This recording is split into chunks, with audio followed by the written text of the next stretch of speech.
South Side is where I first landed when I moved to Chicago. You had this community that had so much history, a history of the black migration from the South, of people experiencing discrimination but not being defined by it and overcoming it, and the changes that took place in much of the South Side in many ways ended up triggering black political empowerment and probably laid the groundwork for my race for the presidency.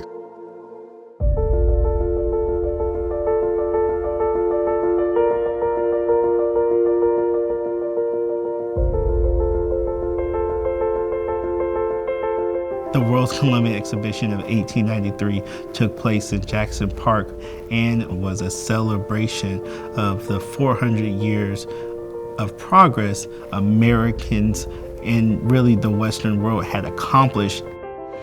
African Americans formally were not included in the World's Fair, and this was a point of some controversy. The only exhibit that related to African descended people was what was called the Haitian Pavilion, and that was an invitation to the country of Haiti. Frederick Douglass was one of the preeminent African Americans in the United States at the time.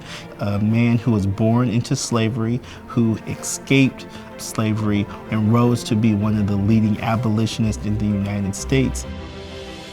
He had been the U.S. representative to Haiti, and it was actually the Haitian government who invited Frederick Douglass to Chicago. Frederick Douglass was a very strong advocate of the idea that even if there wasn't an exhibit in relation to African Americans, there needed to be some commemoration. And I think his lobbying resulted in the organizers agreeing to set aside a day to celebrate the advances of African Americans and their contributions to national civilization. The Colored American Day took place on August 25th, 1893. When Frederick Douglass spoke, he was critiquing the persistent racial discrimination that African Americans were facing not quite 30 years after the end of slavery. Negro problem. There is, in fact, no such problem. The true problem is whether the American people have honesty enough, honor enough, patriotism enough to live up to their own Constitution.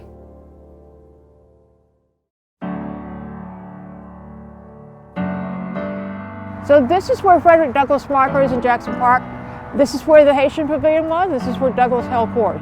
The marker represents the importance of having a place that our families of the South Side could come and feel that they've made a major contribution to the world, and so we belong.